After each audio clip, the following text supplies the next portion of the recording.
Marcus Chen rubbed his tired eyes as he walked home from the university lab. It was 3 a.m., and the campus was silent. The moon shone brightly, lighting his path through the empty streets. As a PhD student studying alien biology, Marcus spent most nights looking at cells under microscopes, not at the real stars above. Just 2 more blocks, he mumbled to himself. Then sleep. A bright flash lit up the night sky. Marcus looked up just in time to see something burning through the atmosphere. It wasn't a shooting star. It was bigger, faster, and heading straight for the university arboretum. The object crashed with a loud boom that shook the ground. Instead of running away, Marcus ran toward the crash. His curiosity was stronger than his fear. In the arboretum, trees had fallen around a small silver spacecraft. It was sleek and smooth, unlike anything humans had built. Steam rose from its hot surface. A door on the side had cracked open. "Hello," Marcus called out. "Is anyone there?" No answer came. Marcus stepped closer and peered inside the spacecraft. His heart nearly stopped. A woman. No, not a woman. An alien lay inside. Her skin was blue and slightly see-through, like sea glass. Strange marks covered her body, glowing with a soft light. Dark purple blood leaked from a wound on her side. The alien's eyes opened. They were completely silver with no pupils. She looked at Marcus and made a weak sound. "You're hurt," Marcus said. "I need to get help." The alien shook her head frantically. She pointed to a strange container beside her. It was egg-shaped and glowed with the same patterns as her skin. She pushed it toward Marcus. In the distance, sirens wailed. Campus security was coming. The alien grabbed Marcus's wrist. Her touch was cool and sent a strange tingling through his arm. She looked at him with desperate eyes and pushed the container into his hands. Then she spoke in a language he didn't understand, but her meaning was clear. "Take it. Run." "I can't just leave you," Marcus said. The alien's markings flashed brightly. She pushed him away from the spacecraft with surprising strength. The sirens grew louder. Marcus hesitated for only a second before tucking the container under his jacket. "I'll come back," he promised, though he wasn't sure if she understood. He ran through the trees, away from the crash site. His apartment was close, and he made it home just as police cars and black vans surrounded the university. Inside his small apartment, Marcus placed the container carefully on his table. It was warm to the touch and seemed to pulse with life. "What have I gotten myself into?" he whispered. The answer came 3 hours later. As Marcus dozed on his couch, still watching the container, a crack appeared on its surface. The crack grew larger, spreading across the egg-like shape. Marcus moved closer, his scientific mind racing with questions. The container split open. Inside, curled up and sleeping, was a tiny alien baby. Its skin had the same blue color as the injured alien woman, but its glowing marks were faint. As Marcus watched in amazement, the baby opened its silver eyes. It looked directly at him and made a small cooing sound. Then, before his eyes, the patterns on the baby's skin shifted, rearranging themselves into new shapes that somehow looked familiar. They had rearranged to match his own DNA pattern. The baby had bonded with him. Marcus didn't sleep at all that night. The tiny alien baby watched him with curious silver eyes. It barely made a sound, but its skin patterns kept changing, glowing brighter whenever Marcus came near. "What do I feed you?" Marcus whispered. He had studied alien biology for years, but nothing prepared him for this. He tried water first. The baby drank a little. Then Marcus mixed some sugar and warm water. The baby liked this better and drank eagerly. The morning news showed footage of the crash site. Men in black uniforms surrounded the area. The reporter said a foreign object had been found and taken to a government lab. There was no mention of the alien woman. Marcus felt sick. What had happened to her? Was she alive? As if sensing his worry, the baby's skin patterns flashed rapidly. At the same time, Marcus's phone beeped with an emergency alert. Unidentified aircraft in Earth's orbit.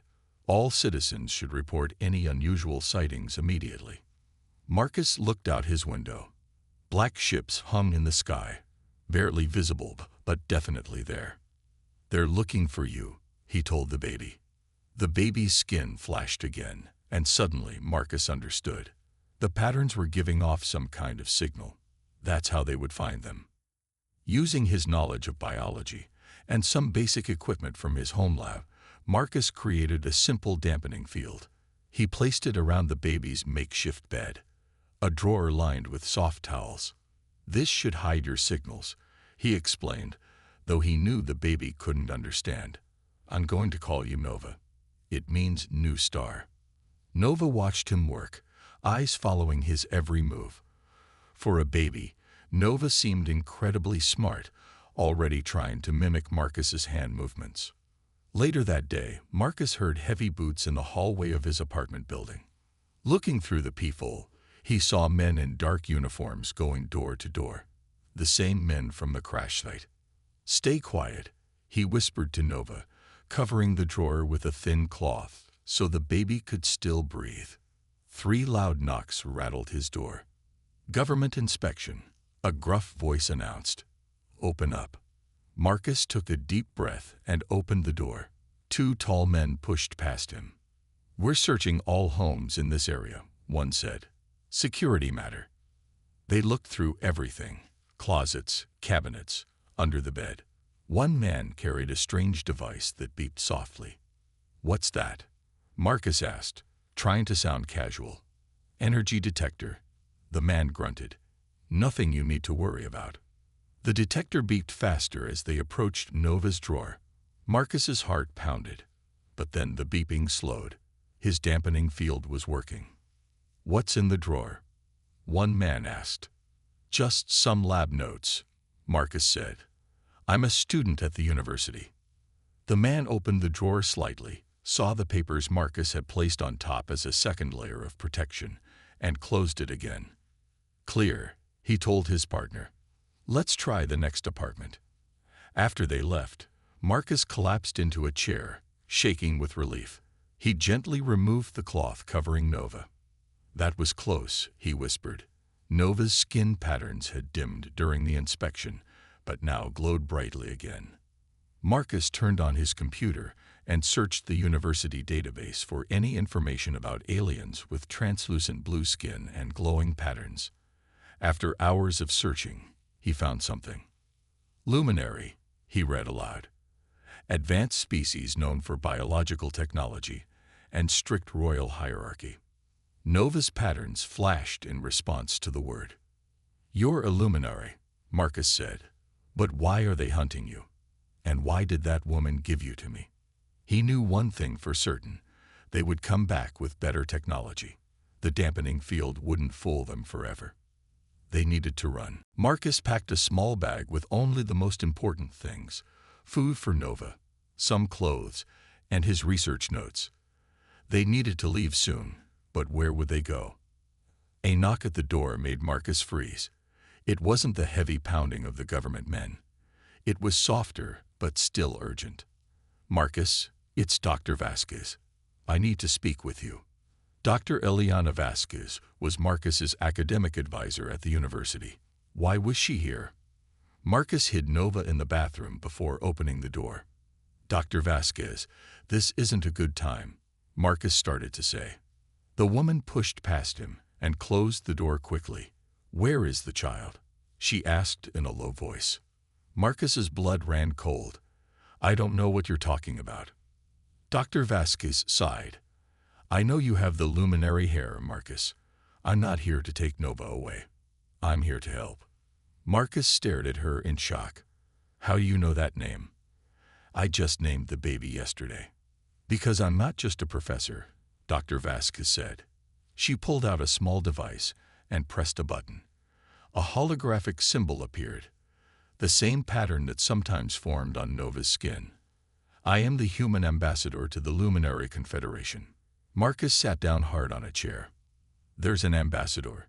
Humans know about the Luminary. A small group does, yes. We've had secret contact for decades. Dr. Vasquez looked around the apartment. Now, please get Nova. We don't have much time. Still suspicious, Marcus brought Nova from the bathroom.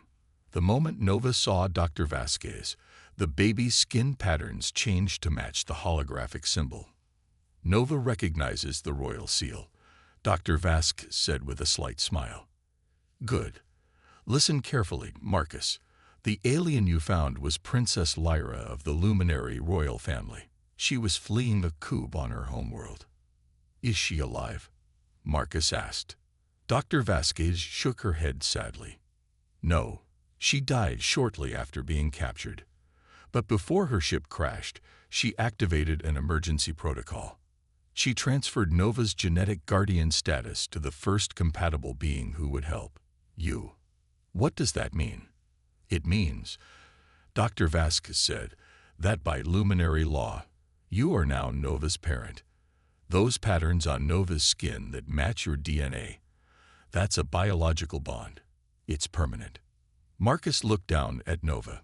The baby reached up with tiny blue fingers. The faction that killed Lyra wants Nova too, Dr. Vasquez continued. They need the royal heir to legitimize their rule. You have two choices. Surrender Nova to human authorities for protection, or come with me to reach luminary loyalists who can help. Marcus didn't trust the way she said protection. What would happen if I gave Nova to the authorities? They would study Nova. Maybe try to use the baby as leverage in negotiations with the luminary. It wouldn't be a good life. Dr. Vasquez reached for Nova. I can take the child now and ensure safe passage. Nova's skin flashed bright with alarm. Without thinking, Marcus stepped between them. No, he said firmly.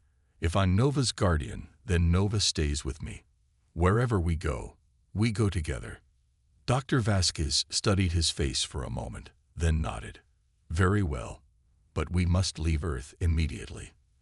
The men hunting you will be back with better equipment within hours. Where will we go? Marcus asked.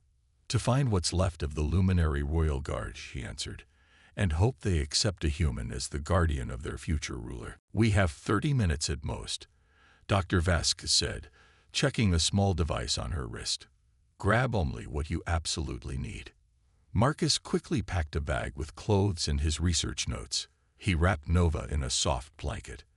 The baby's skin glowed with gentle blue light. How will we get off Earth? Marcus asked. I don't exactly have a spaceship. Dr. Vasquez smiled. But I do. She led Marcus to the university parking lot. There sat an ordinary-looking white van with the university logo on its side. This is your spaceship? Marcus asked, confused. Appearances can be deceiving, Dr. Vasquez said. She touched a hidden panel, and the van's appearance rippled like water. Suddenly, it wasn't a van at all, but a sleek silver spacecraft. Luminary cloaking technology, she explained. Now hurry. Inside, the ship was bigger than it looked from outside. Dr. Vasquez took the pilot's seat while Marcus strapped himself in next to her, holding Nova carefully. The ship rose silently into the night sky. Marcus watched his home city grow smaller below them. In minutes, they were leaving Earth's atmosphere. They'll detect us soon, Dr. Vasquez said. Hold on. The ship accelerated rapidly. Earth became a small blue ball behind them. Marcus had never imagined he would leave his planet like this. Nova squirmed in his arms. To Marcus's surprise, the baby had grown noticeably bigger since yesterday. Luminary royal children grow quickly in their first year, Dr. Vasquez explained when she noticed his surprise. Nova will reach toddler stage within weeks. Weeks, Marcus said in shock. I'm not prepared for that. Your research in xenobiology will help you. Actually, your work on adaptive biology was remarkably close to understanding luminary development. That's why Princess Lyra's ship crashed near the university. She was looking for you specifically. Before Marcus could ask more questions, alarms blared through the ship. We've been spotted, Dr. Vasquez said grimly. 2 coop ships approaching fast. On the view screen, Marcus saw two black ships gaining on them. Red lights flashed as they prepared to fire. "We can't outrun them," Dr. Vasquez said. "Our shields won't hold against their weapons." Nova's skin patterns began flashing rapidly. The baby reached toward the ship's control panel, small fingers stretching out. Instinctively, Marcus placed his hand on the panel where Nova was reaching. A strange sensation flowed through him, like electricity, but not painful. Nova's skin patterns appeared briefly on Marcus's hand, then spread to the ship's controls. The ship's engines hummed with new power. A shield of blue energy formed around them, unlike anything Dr. Vasquez had seen before. "What's happening?" Marcus asked, amazed. "Nova is connecting to the ship's systems through you," Dr. Vasquez said, eyes wide. "The luminary ships are built with biological technology that responds to royal commands. But this is different. The human and luminary patterns are creating something new." The pursuing ships fired. Their weapons hit the blue shield and dispersed harmlessly. "It worked," Marcus said in disbelief. Dr. Vasquez stared at him. "You've done something impossible. The luminary and human biological patterns have combined to create a defense neither species could manage alone." The ship surged forward with incredible speed, leaving their pursuers far behind. "Where are we going now?" Marcus asked. "To Nexus Station," Dr. Vasquez replied. "The last safe haven for luminary loyalists." "But Marcus," she hesitated, "be prepared. Not all luminary will welcome a human raising their future ruler." Nexus Station floated in space like a giant silver wheel. As their ship approached, Marcus saw hundreds of smaller vessels docked around it. Dr. Vasquez guided their ship toward one of the docking bays. "Remember," she warned, "stay close to me and let me do the talking." In the 3 days of their journey, Nova had grown rapidly. The baby now looked like a human 6-month-old, though much more alert and aware. Nova's silver eyes watched everything with clear intelligence. They docked smoothly. When the doors opened, 6 tall luminary in gleaming armor waited for them. Their blue skin had more complex patterns than Nova's, and they looked at Marcus with cold silver eyes. "Ambassador Vasquez," one said, "you were instructed to bring only the royal child." "Commander Talon," Dr. Vasquez replied calmly, "this is Marcus Chen. He is Nova's guardian by right of genetic bond. Princess Lyra chose him." The luminary guard named Talon frowned. "A human cannot raise luminary royalty. It is unprecedented." "So is our current situation," Dr. Vasquez said. "The child stays with Marcus." Marcus held Nova protectively. The baby's skin patterns pulsed in rhythm with his heartbeat. The guards escorted them through long corridors. Other luminaries stopped to stare at Marcus. Some looked angry, others curious. No one spoke to him. Finally, they reached a large chamber where an older luminary sat on a raised chair. His skin patterns were elaborate and bright. "Regent Zorax," Dr. Vasquez bowed slightly. "I present Marcus Chen, guardian of Nova, royal heir of the luminary throne." Zorax studied Marcus with piercing silver eyes. "A human. This is who Princess Lyra entrusted with our future ruler. Impossible." "The genetic bond is complete," Dr. Vasquez said. "You can verify it yourself." A luminary in white robes approached with a scanning device. After passing it over both Marcus and Nova, he nodded to Zorax. "It is true," the scanner said. "The human's genetic pattern is linked to the royal child's." Zorax stood up angrily. "This cannot stand. The child will be placed with a proper luminary family until coming of age." He motioned to guards. "Take the child." As a guard reached for Nova, something amazing happened. Nova spoke in clear English. "No, stay with Marcus." Everyone froze in shock. Nova's first words were human language, not luminary. Nova's skin patterns flared brightly, connecting with the station's systems. Lights flickered throughout the chamber as Nova's patterns synchronized with Marcus's heartbeat. Marcus understood suddenly.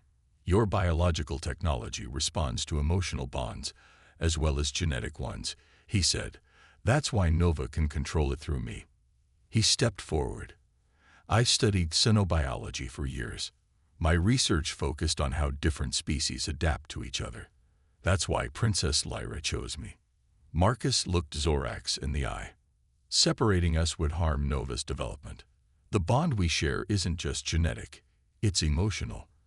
And that makes it stronger, not weaker.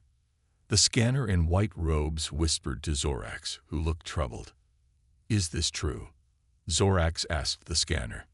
It appears so, the scanner admitted. The human's theory matches our readings. The child's development is accelerated when near the human. Zorax sat down heavily. Very well. The human may stay, for now, but he must learn our ways. And when the time comes to retake the throne, we will reassess this arrangement. Marcus nodded. He had won this battle, but the war for Nova's future was just beginning. 2 months passed on Nexus Station. Marcus adjusted to his new life among the Luminari, while Nova continued to grow at an amazing rate. The child now looked like an 8-year-old human, though with blue skin and glowing patterns. Every morning, Marcus attended lessons on luminary culture and history. Every afternoon, he taught Nova about Earth and humans. The Luminary Education Council had assigned a stern teacher named Vexer to oversee Nova's royal training. The child must learn to suppress emotional responses. Vexer told Marcus one day, "Royal Luminary must be logical at all times." That's not healthy, Marcus argued. Emotions are important for development. They help with decision-making and forming bonds with others. Vexer's skin patterns flashed with disapproval. Human thinking. This is why your species is still so primitive. Instead of following Vexer's strict program, Marcus created his own teaching method for Nova. He combined luminary knowledge with human emotional intelligence. Nova learned fast and thrived under this balanced approach. Why do the other children never smile? Nova asked Marcus one evening in their quarters. Luminary royalty are taught to control their emotions, Marcus explained. They believe emotions make them weak. Nova frowned. But when I'm happy, my patterns glow brighter. And when we're happy together, I can make the station's systems work better. Exactly, Marcus smiled. You're learning something they've forgotten. Word spread through the station about Nova's unusual education. Some luminary scientists became curious when they noticed Nova's advanced abilities with biological technology. Dr. Mila, a luminary biologist, visited their quarters one day. "May I observe your teaching methods?" she asked Marcus. "Nova's development is exceeding all our projections." As Dr. Mila watched, Marcus guided Nova through an exercise combining luminary precision with human creativity. Together, they created a new kind of biological computation that displayed information as a beautiful flowing pattern. "Extraordinary," Dr. Mila whispered. "Our children could never create something like this. They follow patterns but cannot invent new ones." "That's because they're taught to suppress part of themselves," Marcus explained. "The emotional component is just as important as the logical one." Over the next weeks, more luminary scientists came to observe. They discovered that Marcus's primitive human approach was actually helping Nova develop new abilities. By balancing emotion with logic, Nova could use luminary technology in ways they had never imagined. Regent Zorax was not pleased with these developments. "The human is changing our ways," he complained to his advisors. "This is dangerous." But Dr. Mila defended Marcus. "Perhaps our ways need changing," she suggested. "Our over-reliance on pure logic has limited our growth. The human perspective offers something new." Before Zorax could respond, alarms blared throughout the station. Commander Talon rushed into the chamber. "Regent," he shouted, "our spies report that the usurpers have discovered our location. They are preparing to attack Nexus Station with their entire fleet." "How long do we have?" Zorax asked grimly. "Hours at most," Talon replied. "And sir, they know about the human guardian. They're coming for both Nova and Marcus. Alarms blared throughout Nexus Station. People ran in all directions, preparing for battle or heading to evacuation ships. All non-military personnel to Evacuation Area 6, announced a voice over the speakers. Marcus held Nova's hand tightly as they followed a group of luminary civilians. Dr. Mila guided them through the crowded corridors. "The royal hair must be protected at all costs," she said. "You'll board the last escaped ship with the Regent." Suddenly, a loud explosion shook the station. The lights flickered. "They're here already," someone shouted. Another explosion hit, stronger than the first. The corridor ahead collapsed, blocking their path to the evacuation area. "This way," Dr. Mila said, leading them down a side passage. "We can reach the science labs and go around." The science section was empty, everyone having rushed to evacuate. As they hurried through, Marcus noticed something strange in one of the labs. "Wait," he said, stopping at the doorway. Inside was a large container filled with what looked like liquid light. The patterns inside matched those on Nova's skin, but they moved chaotically. "What is this?" Marcus asked. "Experimental biological technology," Dr. Mila explained quickly. "We abandoned it as too unstable. Now hurry, we must." Another explosion cut her off. The ceiling above them cracked. Dr. Mila pushed Marcus and Nova forward just as the ceiling collapsed behind them, separating them from her. "Dr. Mila," Nova cried. "I'm all right," came her voice from the other side. "But you're trapped. I'll find another way to you." Her footsteps faded away, leaving Marcus and Nova alone in the lab. Marcus examined the container of liquid light. His xenobiology training told him something wasn't right about it. "This isn't unstable," he muttered. "It's just incomplete." Nova touched the container. The liquid inside immediately responded, its patterns changing to match Nova's. "It feels sad," Nova said, "like it's waiting for something." Marcus had a sudden realization.